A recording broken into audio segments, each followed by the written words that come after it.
Hi friends, అందరికీ నమస్కారం. అంజలి కథలకి స్వాగతం. మాయాదీపం జానపద కథ రెండవ భాగం విందాం. అలా నడిచి ఆ భవంతి ముందు వైపు చేరుకున్నారు. ఆ భవంతి సింహద్వారాల వద్ద చెరో పక్క రెండు శిలా విగ్రహాలు కత్తులు పట్టి భీకరంగా నిల్చొని ఉన్నాయి. ఆ భవంతి గోడల నిండా పులులు, సింహాలు, ఏనుగులు తదితర క్రూర మృగాలు బొమ్మలే చెక్కబడి ఉన్నాయి. ఆ భవంతి ముందు వైపు ఒక పెద్ద పొట్లపాదు ఉంది. ఆ పొట్లపాదు నిండా కొన్ని వందల పొట్లకాయలు చాలా పొడవుగా నేలను తాకుతున్నాయి. నేలదాకా దృష్టి పడటానికి వాళ్ళ చూపులకు నేల నిండా సొరపాదులు కనిపించాయి. దూలాల్లాటి సొరకాయలు విస్తారంగా కనిపించాయి. భవంతి పైన క్రూర మృగాల చిత్రాలంటే చెప్పుకోదగ్గ విషయం కాదు. ఈ పొట్లపాదులు సొరకాయలేంటి అన్నదే వింతగా అనిపించింది. దాని గురించి పెద్దగా ఆలోచిస్తూ కూర్చుంటే ప్రయోజనం ఏమీ లేకపోవడంతో ఆ భవంతిలోకి వెళ్ళాలనుకున్నారు ముగ్గురు. చిన్నగా భవంతి ముఖద్వారాన్ని చేరబోయి గతుక్కుమని వెనక్కి విరుచుకుపడ్డారు. కారణము ముఖద్వారంలోని శిలా విగ్రహాల్లో చలనం కలిగి కత్తులు పట్టి పైకి లేచి తమ మీదకు వచ్చినట్లు అవ్వటమే. ఓ వేళ భ్రమపడ్డామేమో అని మరొకసారి వెళ్ళపోగా ఈసారి రెండు విగ్రహాలు నిలువుగా మరబొమ్మలా నిల్చొని ఉన్నాయి. కత్తులు పైకెత్తి వేగంగా విసిరబోయాయి. చిక్కామా కైమా కింద చచ్చామే అని దూరానికి పరిగెత్తారు. తిరిగి ఆ శిలా విగ్రహాలు కూర్చుండిపోయాయి. ఇప్పుడెలా అన్న ఆలోచనలో పడ్డారు. క్రితం దాకా ఎంతో సులభంగా పోవచ్చని అనుకున్నారు. ఈ భవంతి గురించి చెప్పిన మాటలన్నీ మాయ మాటలని, ఇక్కడ ఎలాంటి మాయలు ఉండవని అనుకున్నారు పాపం. చాలాసేపటికి విగ్రహాలు వెనగ్గా వెళ్ళిపోవచ్చన్న ఆలోచన వచ్చింది. చిన్నగా అడుగులో అడిగేసుకుంటూ భవంతి గోడలపై చేతులు ఆనించబోయిన ముగ్గురితో పాటు కుక్క కూడా నడుములు విరిగేలాగా వెనక్కి విరుచుకుపడ్డారు. తీరా గోడలపైకి చూస్తే ఏమీ కనిపించలేదు. ఓ వేళ భ్రమించామేమో అని పైకి లేచి మరొకసారి గోడలపైన చేతులేశారు. ఆ గోడలకు చెక్కబడి ఉన్న క్రూర మృగాలన్నింటికీ జీవం వచ్చేసింది. భయంకరంగా గాండ్రిస్తూ వీళ్ల వంక నమిలేసేలా గుర్రున చూశాయి. ఇటు ఈ విగ్రహాలు, ఈ క్రూర మృగాలు రెండూ ఉన్నంత వరకు లోపలికి పోవటం అసంభవం. లోపలికి పోకపోతే మాయాదీపం చేజిక్కడం కల్ల. అది కల్ల అయితే యువరాజు నిజరూపానికి రావటం. ఈ చివరి ఆలోచన వీళ్ళ ముగ్గురికి రావటం గమనించిన కేశవుడు బౌ బౌ అని అరిచి తన బాధను తెలియజేసుకున్నాడు. నువ్వు అరవుకురా బాబు, అసలే సరైన యోచన లేక చస్తున్నాము అన్నాడు ఆస్థాన పురోహితుడి కొడుకైన శంకరవర్మ. వాళ్ళ ముగ్గురికి ఎలా పోవాలో అన్న యోచన కన్నా ఈ దీవిలోని ప్రతి వస్తువు ఇంతేనా అన్న భయం కలిగింది. అట్టి పరిస్థితుల్లోనే ఇసుకలో తేళ్లు, జర్రులులా ఉన్న రాళ్లు కనిపించాయి. ఇవి నిజంగా విషజంతువులు కాదు కదా అనుకున్నారు. మరుక్షణం వాటికి ప్రాణాలొచ్చేసి ముందుకు రాసాగాయి. దడబుట్టిపోయింది నలుగురికి. అలా చిన్నగా పొట్లపాదుల్లోకి దూరారు. బారాటి పొట్లకాయలు ఆ భయంలో పాములన్న భ్రాంతిని కలుగజేసి మరి కాస్త భయాన్ని కలిగించడంతో అసలు ఇవి నిజంగా పొట్లకాయలేనా అని చూడబోయిన నలుగురు ఒక్క ఉదుటున ఇసుకలోకి పడ్డారు. కారణం పొట్లపాదులకు ఉన్నవి పొట్లకాయలు కాదు, త్రాచుపాములు. మరి విషాన్ని వెలుగక్కుతున్నాయి. నాయనోయ్ అని చాలాసేపటి దాకా ఇసుకలో అలా కూర్చుండిపోయారు. అంతలో వాళ్ళ దృష్టి తెల్లటి ఇసుకపైకి, దాని పక్కనే ఉన్న సొరపాదుపైకి సోకింది. కొంపదీసి ఇది కూడా మాయాజాలం కాదు కదా అనుకునే లోపే నలుగురు నీళ్లలో తడుస్తున్నట్టు, నీళ్లలోకి మునిగిపోతున్నట్టుగా కనిపించిన ఇసుక స్థానే పెద్ద మడుగు అతి లోతుగా తయారు కాబోతున్నది. ఇసుకలో మాత్రం మార్పేనా, సొరకాయల్లో కూడా ఉందా అని తలదిప్పి చూస్తే ఏముంది, దుక్కల్లాంటి సొరకాయలు మొసళ్ళులా మారిపోయాయి. ఆ సరికే ఇసుకంతా నీళ్ళలా మారిపోవడంతో మొసళ్ళన్నీ ముందుకు రాసాగాయి. ఆ దెబ్బతో భౌ భౌ అని అరిచింది కుక్క. అమ్మ బాబోయ్ అని అరిచారు ముగ్గురు. నలుగురు కలిసి ముందుకు ఈదుకుపోసాగారు. ముందు తాము దాటి వచ్చిన నది ఒడ్డుకు వచ్చేసరికి మొసళ్ళు ఆగిపోయాయి. మళ్ళీ వస్తే తినేస్తాం అన్నట్లుగా తలలు పైకెత్తి చూశాయి.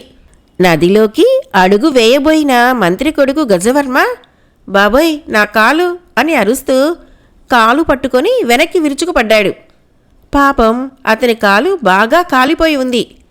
కారణం ఆ నదీ జలంలో నుంచి ఒక్కసారిగా అగ్నిజ్వాలలు ప్రజ్వరిల్లటమే. ఓ పక్క నదిలోని మొసళ్ళు, మరో ప్రక్క అగ్నిజ్వాలలు. ఇక ఎలా త్వరగా బయటపడాలో వాళ్లకు అంతుపట్టలేదు. నిమిషం యక్ష యువకులు ఇచ్చిన 3 గుళికల్ని నోటిలో వేసుకుని కుక్కను పైకెత్తి పట్టుకున్నారు. అంతే, కుక్కతో పాటు ముగ్గురు ఆకాశంలోకి లేచి ముందుకు ప్రయాణించారు. ఆ విధంగా అగ్నిజ్వాలల నుంచి తప్పించుకున్నారు. ఇంకా ప్రయాణిస్తూనే ఉన్నారు ఆకాశంలో. కుక్కతో సహా వాళ్ళు ముగ్గురు గగన వీధిలో నుంచి ఓ అరణ్యంలోకి దిగారు. కడుపులు సలసలామంటూ ఆకలితో వేడెక్కిపోవడంతో ఏం దొరుకుతుందా అని చూశారు. కానీ ఎక్కడా ఏమీ కనపడలేదు. దొరక్కపోతాయా అన్న ఆశతో ముందుకు సాగారు. ఓ పక్క సూర్యాస్తమయం జరగబోతోంది. అందుకే చీకటి పడేలోపే ఆహారాన్ని వెతుక్కొని ఓ చెట్టు పైకి చేరి విశ్రమించాలి అనుకున్నారు. అలా ముందుకు వెళుతున్నవారు ఠక్కున ఆగిపోయారు. అందుకు కారణం ఏదో మూలుగు వినిపించినట్లు అవటమే. ఏమిటా అని మూలుగు వినిపిస్తున్న దిశగా 4 గజాలు నడిచారో లేదో ఆశ్చర్యపోయారు. అందుకు కారణం నాయనా గజవర్మ, నాయనా జయకేతు, నాయనా ఇలా తమ పేర్లతో ఎవరో పిలుస్తున్నట్లు వినిపించడమే. మనల్ని పేరెట్టి పిలిచేవారెవరబ్బా అని కుతూహలంగా ఒక అడుగు వేసి ఠక్కున ఆగిపోయారు అందరూ. ఒకరి ముఖాలొకరు చూసుకున్నారు. క్షణం వాళ్ళందరి ముఖాల్లో అనుమాన రేఖ లీలగా కదలాడింది. ఇలా అరిచి తమని ఆకట్టుకోవాలనుకునే వ్యక్తి ఓ మాంత్రికుడేమో, ఆ మాయా దీపానికి ప్రయత్నిస్తున్నాడేమో.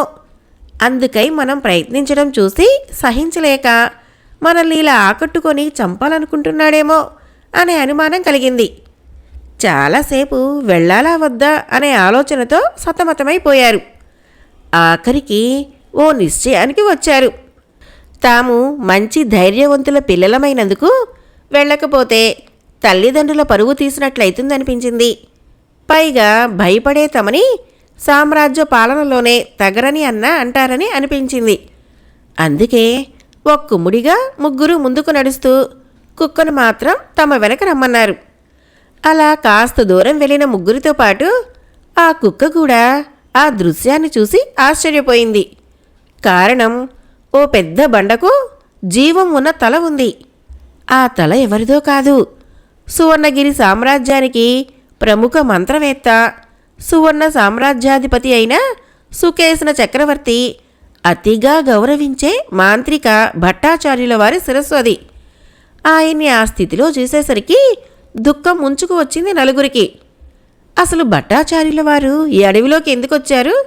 ఎప్పుడు వచ్చాడు? ఇలా ఎందుకు మారాడు? ఎవరిచే మారబడ్డాడు? అనే ప్రశ్నలు ఒక్కుముడిగా వచ్చేశాయి. గభాలన పర్వతాన్ని చేరి విలపిస్తూ ఆర్య ఏమిటి స్థితి అని ప్రశ్నించారు ముగ్గురు. కేశవుడి వంక జాలిగా చూసిన ఆయన ఇలా అన్నాడు, నాయన్లారా, ఈ కేశవుడు కుక్కలా మారటానికి కారకుణ్ణి నేనే. ఈ మాటలతో ఆశ్చర్యపోయారు ముగ్గురు. కుక్క కూడా నోరెళ్లబెట్టింది. వాళ్ళు ఎవరికీ ఈ విషయం నమ్మకస్యం కాలేదు. దేశం కోసం ప్రాణాలైనా ఇచ్చే మీలాంటి వారు, ఇలాంటి మంచివారైన మీరా యువరాజుల వారిని కుక్కలా మార్చింది అని నమ్మలేనట్లుగా ముఖం పెట్టి అడిగారు. అవును నిజమే అన్నాడు భట్టాచార్యుల వారు. పైగా ఇలా చెప్పాడు, నాయన్లారా, నేను చెప్పేది నిజం. చక్రవర్తి గారు నా మీద చూపించే అభిమానం నిజమైన అభిమానమా కాదా? అది నిజమైన అభిమానమైతే నేను లేకుండా యువరాజుకు పట్టాభిషేకం చేయడన్న అభిప్రాయంతో ఆయన్ని పరీక్షించదలిచే మంత్రి సుబుద్ధి సేవకుల ద్వారా పట్టాభిషేక మహోత్సవానికి రమ్మనమని కబురు పంపినా నేను రాలేదు. కానీ నా ఊహ తారుమారైంది. చక్రవర్తి గారికి నా మీద నిజమైన అభిమానం లేదని అర్థమైంది. కారణం, చక్రవర్తి గారు నేను రాలేదని తెలిసినా నా కోసం రాలేదు. నే రాకుండానే పట్టాభిషేకాన్ని మొదలుపెట్టేయాలని కిరీటాన్ని యువరాజు నెత్తిన పెట్టబోయాడు. ఇదంతా దివ్యదృష్టితో చూస్తున్న నాకు కోపం వచ్చింది. వెంటనే నా మంత్రశక్తిచే యువరాజును కుక్కలా మార్చాను. అప్పటికైనా చక్రవర్తి తనంతట తానుగా నా వద్దకొస్తాడని, నేను లేకుండా ఈ ఘోరం జరిగిపోయిందని బాధపడతాడని అనుకున్నాను. కానీ చక్రవర్తి గారు అలా చేయలేదు. కనీసం ఆలోచించనూ లేదు. సేవకులతో మాత్రం నాకు కబురు పంపారు. నా వల్ల సహాయం మాత్రం అతనికి కావాలే కానీ నా పైన నిజమైన అభిమానం అతనికి లేదని గ్రహించిన నేను తపస్సమాధిలో ఉన్నట్లు, నెల రోజుల దాకా లేవనన్నట్లు నాకై వచ్చిన సేవకులకు చెప్పించాను. అప్పటికైనా తనంతటగా తాను వచ్చి నేను పడుతున్న శ్రమకు జోహార్లు అర్పించి నన్ను ఆనందపరుస్తాడని అనుకున్నాను. కానీ ఆయన ఆ పని చేయలేదు. చిన్న చిన్న మంత్రగాళ్ళందరినీ రప్పించి యువరాజు యథారూపుడు అవ్వటానికి ఏం చేయాలో చెప్పమని అడిగాడు. మాయాదీపం కావాలని వాళ్ళంతా చెప్పారు. కానీ నేనే యువరాజుని అలా మార్చానని చెప్పలేకపోయారు. చెప్పలేరు కూడా. ఎందుచేతనంటే నేను చాలా గొప్ప మంత్రగాడిని. ఆపై మీ ముగ్గురు కుక్కను తీసుకుని బయలుదేరారు. మీరెటూ మాయాదీపాన్ని సంపాదించలేరని నాకు తెలుసు. ఎందుచేతనంటే ఆ మాయాదీపాన్ని సంపాదించవలసిన జాతకుడు వేరే ఉన్నాడు. ఆ అదృష్టం మీలో ఎవరికీ లేదు. మీరెలాగూ సంపాదించకుండా తిరిగి వస్తారని, అప్పటికైనా చక్రవర్తి నా వద్దకొచ్చి నాకు ఆనందాన్ని కలుగు చేస్తాడని, ఆపై నేనే యువరాజును నిజరూపానికి తేవాలని అనుకున్నాను. అలాగని మిమ్మల్ని ఒంటరిగా పంప బుద్ధి పుట్టలేదు. అందుకే మిమ్మల్ని నీడలా వెంటాడసాగాను. మిమ్మల్ని ఓ సముద్రజీవి నావతో సహా డింబకుడు అనే రాక్షసుడి దగ్గరికి చేర్చింది. ఆ సముద్రజీవి వంటివే ఆ సముద్రంలో మరో 3 ఉన్నాయి. ఆ 4 కూడా అన్నదమ్ములు. వాళ్ళు యక్షులు. తన అన్న మీద గౌరవంతో, తన అన్ననెవరో క్షత్రియులు ఏదో చేశారన్న రోషంతో, క్షత్రియ జాతే ఉండకూడదన్న పట్టుదలతో డింబకుడు మిమ్మల్ని చంపబోగా నేను నా మంత్రశక్తితో గండ్రగొడ్డలు సృష్టించి వదిలేశాను. పర్యవసానం డింబకుడు చచ్చాడు. యక్షులకు నిజరూపం వచ్చింది. మీ ప్రాణాలకు హాని తప్పిపోవడంతో పాటు హాని కూడా జరగకుండా మీకు యక్షుల ద్వారా మంత్రగుళికలు దక్కాయి. ఆపై మీరు ఎలా ఇక్కడికి వచ్చారో నాకు తెలియదు. అందుకు కారణం నేను బందీనైపోయాను. ఓ మాంత్రికుడు నన్ను అతి తెలివిగా బంధించాడు. తనకు మాయాదీపం దక్కేటట్లు చేస్తేనే తప్ప వీలు లేదన్నాడు. నిజానికి ఆ మాయాదీపం అలాంటి దుర్మార్గులకు దక్కటానికి వీలులేదు. అందుకే నేను అది వల్ల కాదు, వీలుపడదు అన్నాను. ఎందుకు వీలుపడదు? అయితే నువ్వు శిరస్సు మాత్రం జీవంతో నిలువెల్లా గుండ్రటి పాషాణంలా మారిపోయి అల్లాడు. నువ్వు ఏనాటికైనా నాతో సహకరించినప్పుడే నీకు ఈ ఘోరాతి ఘోర రూపంలో నుంచి విముక్తి అని నన్ను ఇలా చేశాడు అంటూ దీర్ఘంగా చెప్పడం ముగించాడు భట్టాచార్యుల వారు. అంతా విన్న గజవర్మ, జయకేతు, శంకరవర్మలు ఏదో చెప్పాలనుకునే లోపే పెద్దగా నవ్వు వినిపించింది. ఎవరు అని తల తిప్పి చూస్తే భట్టాచార్యులకు కాస్త పక్కగా ఉన్న ఓ చెట్టుకు తలక్రిందులుగా వేలాడుతూ కనిపించాడు ఒక వ్యక్తి. ఆ వ్యక్తి అలా నవ్వుతున్నాడు. ఆ వ్యక్తిని చూసి విస్తుపోయారు అందరూ. కారణం, ఆ వ్యక్తి కూడా అచ్చు భట్టాచార్యుల వలె ఉన్నాడు. ఈ వింతకు క్షణకాలం నోటమాట రాలేదు ముగ్గురికి. అంతటా తల్లక్రిందులుగా వ్రేలాడే భట్టాచార్యుడు, నాయన్లారా, వీడి మాటలు నమ్మకండి. అంతా మోసం, దగ. మనం ఈ ప్రమాదంలో నుంచి గట్టెక్కాలంటే నేను చెప్పిన పని చేయండి అన్నాడు. ఇద్దరి భట్టాచార్యుల మాటలు ఒకేలాగా ఉన్నాయి. ఇద్దరూ ఒకేలా ఉన్నారు. వీరిద్దరిలో ఎవరిని నమ్మాలో అర్థం కాలేదు. కానీ చెట్టుకు వ్రేలాడే మనిషి మీద వీళ్లకు సందేహం వచ్చింది. అతని నోటి వెంట నిజాన్ని కక్కించాలనుకున్నారు. వెంటనే కత్తులు తీసి ముందుకు వెళ్లారు.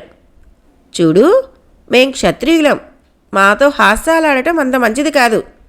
కాబట్టి మర్యాదగా నువ్వెవరివో చెప్పు, లేకపోతే అని గుర్రుగా చూశారు. బాబులు, నన్ను నమ్మండి, నేను మీ భట్టాచార్యుల్ని అన్నాడు ఆ వ్యక్తి. మర్యాదగా నిజాన్ని ఒప్పుకుంటావా? ఈ 3 కత్తులతో నిన్ను చేపను చీల్చినట్టు చీల్చమంటావా అని బెదిరించారు ముగ్గురు. బాబూ, నన్ను నమ్మండి, నేను చెప్పిన పని చెయ్యండి అని బ్రతిమలాడాడు. ఆ మాటలతో కోపం వచ్చింది వారికి. నువ్వు వట్టి అబద్ధాల పుట్టలాగున్నావు, నువ్వు బ్రతకటం అనవసరం అంటూ అమాంతం 3 భాగాలుగా నరకబోయారు. అంతలో ఆగండి నాయనలారా అన్నాడు పాషాణ రూపంలో ఉన్న భట్టాచార్యుడు. అతని మాట మీదున్న అచంచల విశ్వాసానికి కట్టుబడి చేస్తున్న దుస్సాహసాన్ని ఆపి, ఆర్య, ఎందుకు ఆగమన్నారు అని అడిగారు కాస్త నిరుత్సాహంగా. నాయనలారా, మన సువర్ణగిరి సామ్రాజ్య వాసులకు ప్రాణాలు ధారపోయటమే గాని ప్రాణాలు తీసే అలవాటు లేదు, ఉండకూడదు. అందుకే ఆగమన్నాను. అతను కూడా ఓ చిన్న తరహా మాంత్రికుడే పాపం. ఇతనికి మాయాదీపాన్ని కాజేయాలన్న ఆశ. ఆ ఆశతోనే రంగంలోకి దిగాడు. నాలా వేషం ధరించి మిమ్మల్ని వంచించి మీ అభిమానాన్ని చూరగొని మీరిచ్చే ఆ దీపాన్ని సాధించాలన్న పిచ్చి నమ్మకంతో రంగంలోకి దిగాడు. కానీ నన్ను బంధించిన మాంత్రికుడి చేతనే ఇతను పాపం బంధితుడు అయ్యాడు. బంధితుడైనా కూడా ఇతనికి మాయాదీపం మీద ఆశ పోలేదు. అంచేతనే మిమ్మల్ని ఓ పని చేయమంటున్నాడు అంటూ దీర్ఘంగా చెప్పడం ముగించాడు పాషాణ రూపంలో ఉన్న ఆచార్యుల వారు. ఈ మాటలు విని వీళ్ళు ముగ్గురు చెట్టుకు వేలాడే భట్టాచార్యులపై జాలి పడుతూ ఉంటే అతను మాత్రం పాషాణపు భట్టాచార్యులను ఉద్దేశించి, ఒరేయ్ పాపి, నీకు బాగుపడే రాత లేదురా, నిన్ను చూసుకో ఏం చేస్తానో అని నసిగాడు. ఆ మాటతో గజవర్మకు కోపం వచ్చింది. ఒరేయ్, ముందు నువ్వు నోరు మూస్తావా, నాలుక తెక్కోయమంటావా అని గద్దించాడు. ఆపై ఏమనుకున్నాడో ఏమో, తలక్రిందులుగా వేలాడే భట్టాచార్యుడు మాయమైపోయాడు. చూశారా, వీడెంతటి మాయలుమారో, మీరు చాలా జాగ్రత్తగా వ్యవహరించాలి అని హెచ్చరించాడు భట్టాచార్యుడు. ఇంతకీ మేం ఏం పని చేస్తే యువరాజు యథాస్థితికి వస్తాడు అని అడిగాడు గజవర్మ. యువరాజు యథారూపుడిగా మారాలంటే నేను ముందు యథాస్థితికి రావాలి నాయనలారా. అది జరిగితే యువరాజు యథారూపుడు కావటంతో పాటే అతి విలువైన మాయాదీపం కూడా మనకు దక్కుతుంది. ఈ 3 జరగాలంటే ఇలా రండి చెబుతా అంటూ వారి ముగ్గురు చెవిలో ఏదో రహస్యంగా చెప్పాడు భట్టాచార్యుడు. అది విన్న ముగ్గురు, ఓస్ ఇంతేనా? కోసల రాజ్యం ఇక్కడికి 25 మైళ్ళ దూరంలోనే ఉందిగా, చిటికలో వస్తాం అన్నారు ఉత్సాహంగా. చిటికలోనే రావాల్సిన అవసరం లేదు నాయనా. విజయంతో ఎవరికీ అనుమానం రాకుండా రావటమే ఉత్తమమైన విషయం. చాలా జాగ్రత్తగా వ్యవహరించాలి. అన్నట్లు మీతో పాటు కేశవుణ్ణి కూడా తీసుకువెళ్ళండి. ఇక్కడ నా పరిస్థితి ఏమీ చేయలేనిది. ఒకవేళ ఏ క్రూర మృగమన్నా విరుచుకుపడి ప్రాణాలు తీస్తే మనమింత శ్రమపడి వ్యర్థమే అవుతుంది అని చెప్పాడు భట్టాచార్యులు. అందుచేత కుక్కలా ఉన్న కేశవుణ్ణి కూడా వెంటబట్టుకొని ముందుకు సాగారు గజవర్మ, జయకేతు, శంకరవర్మలు. ఆలోచిస్తూ మిట్ట మధ్యాహ్న వేళకు కోసల రాజ్య పొలిమేరలోకి ప్రవేశించారు. విలువైన ఆభరణాలన్నీ ఒక మూటలా కట్టుకొని చంకన పెట్టుకొని సామాన్యుల్లా రాజధానిలోకి ప్రవేశించారు. ప్రవేశించిన వెంటనే వారు వెతకవలసిన వ్యక్తి కోసం ఓసారి గాలించారు. ఎక్కడా అయిపులేడు. వాడసలే వెర్రివాడని చెప్పాడు. కొంపదీసి మరే రాజ్యానికైనా ఉడాయించలేదు కదా అనుకున్నారు. ఏ విషయమో రాజధాని అంతా వలవేసి గాలించేదాకా తేలదని ముందు హాయిగా తృప్తి తీరా భోజనం చేయాలి అనుకున్నారు. తమ వద్ద ఉన్న ధనంతో రకరకాల తినుబండారాలు కొని ఓ పాడుపడ్డ దేవాలయము అరుగు మీదకు చేరి తృప్తి తీరా భుజించారు గజవర్మ, జయకేతు, శంకరవర్మలు కుక్కతో సహా. మాయాదీపం జానపద కథ 2వ భాగం సమాప్తం. రేపు 3వ భాగం కథ విందాం. ఫ్రెండ్స్, నా కథలు నచ్చినట్లయితే మన ఛానల్ని తప్పకుండా సబ్స్క్రైబ్ చేయండి, లైక్ చేయండి, షేర్ చేయండి, మంచి కామెంట్ చేయండి. Thank you.